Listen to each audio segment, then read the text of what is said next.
And I can't bring up AI after the Ford news came out and not talk about that. Ford rehires human engineers after their AI fails to match quality checks. So they implemented AI in a bunch of cameras to do safety checks on their production line. And then they had to bring back hundreds. Some estimates were 300. I've seen some reports as high as 5. They had to rehire all those engineers back to do the manual checks because AI was missing defects and they weren't hitting their quality standards. I think this is a very smart way to run your company. This is the Elon Musk, come in, fire everybody, figure out who you need to hire back strategy. The reason this is good is a company will unintentionally get unnecessarily bloated. Mm-hmm. Now, I do think that people are getting out over their skis on AI. This was something that I really had to ground myself on here with Kaizen. It's like, there's just certain things that it can't do yet. And if you're like, no, it's gotta be AI, then it's like, you end up spinning your wheels and it's like, there are things that AI is good at.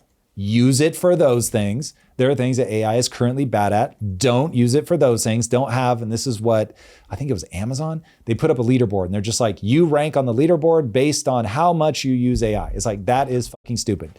There's no way to check this, but what you really want to incentivize is the person uses AI the exact amount that AI increases their efficiency and doesn't ever use AI for anything where you're just being fucking lazy. So that's important. Now, pull up also the thing from David Sachs. This is so the big question, and it's right to be debated. People should have all eyes on this. Will AI destroy more jobs than it creates or create more jobs than it destroys? Now, every technology that's been truly transformative has ended up creating more jobs than it's destroyed. So that's cold comfort to the person who knows how to sew, and when the loom comes along and they become completely irrelevant, obviously that's bad for them. That is nothing you say is going to make them feel better. Not even if you're like, but it kicks off so much money. You don't need to work anymore. They don't give a everything they built their lives towards in terms of meaning and purpose and being able to contribute, it just goes away. That's going to happen to people here. And so the speed of the change is going to be scary. Totally get it. I don't think there's any way to ease that burden. The other side of this, though, is that it really does create a new kind of job that nobody could have ever imagined. Think about this for a second. Everybody in this room, right? There's 1, 2, 3, 4, 5, 6, 7 of us. Everyone in this room right now is living off of, did I miscount? Is it 6 or 7? I can't see everybody behind the TV. 6, okay. There's 6 of us. So you've got 6 people that now make a living off of fucking YouTube. That didn't exist. That just didn't exist 20 years ago. So there will be things like that where we can't predict how many new things will be created. So David Sachs posted this thing and he's showing, listen, the people that deploy the most AI end up hiring the most new people. He said it starts off slow and then over time, people realize where the real efficiencies are. They start leaning into that. And then that allows them to bring more people on. So companies need to have an obsession with being lean. Impact Theory went through the same thing. So at Quest, I caught my first taste of this, but unfortunately it did not yet completely convince me. And what we saw at Quest was if we solved an inefficient system by throwing more people at it, it ended up in the long run moving us backwards. But it does solve a short-term problem, which is why people keep doing it. So then at Impact Theory, I was like, wait, okay, so I know this lesson. So what I'm gonna do is I'm gonna build a really efficient system. However, it's gonna be a system that allows me to scale. So I'm gonna build the infrastructure first, but efficiently, and then scale into it. Even that doesn't work. And so now I have a totally different model, which is until I can point to a direct cell in a spreadsheet that says there's pent up revenue here, and by hiring this new person, I will be able to unlock at least 3 times their salary in additional revenue. It's not always that person generates the revenue, but they're unlocking somebody else.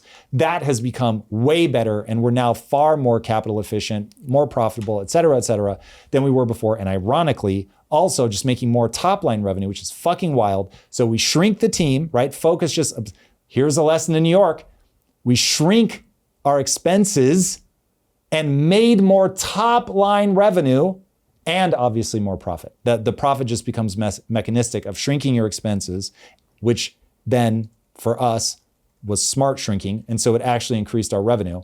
Mechanistically, that means you're more profitable. So it's like, man, if I could just get people on that hype train. So I look at the Ford thing and I get it. You can point, make fun and be like, you cut too many people. You got too excited about where AI is currently. and you fire the wrong people. Or you could say, listen, they could have been being dumbasses. I don't know. I'm not inside of Ford.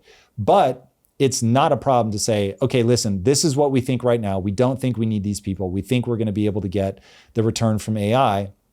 We're going to cut them out. If it doesn't work, then we will go back and rehire the people that we need. Some, by the way, are not going to be willing to work with you. They're going to be like, fuck you.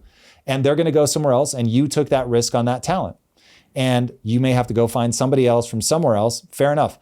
Those are all very real things. But in America, we are really in danger of, we have several paths before us, most of which are terrible. One of those paths is this sense of Japan, where it's like, hey, if we hire you here, you've got a job forever.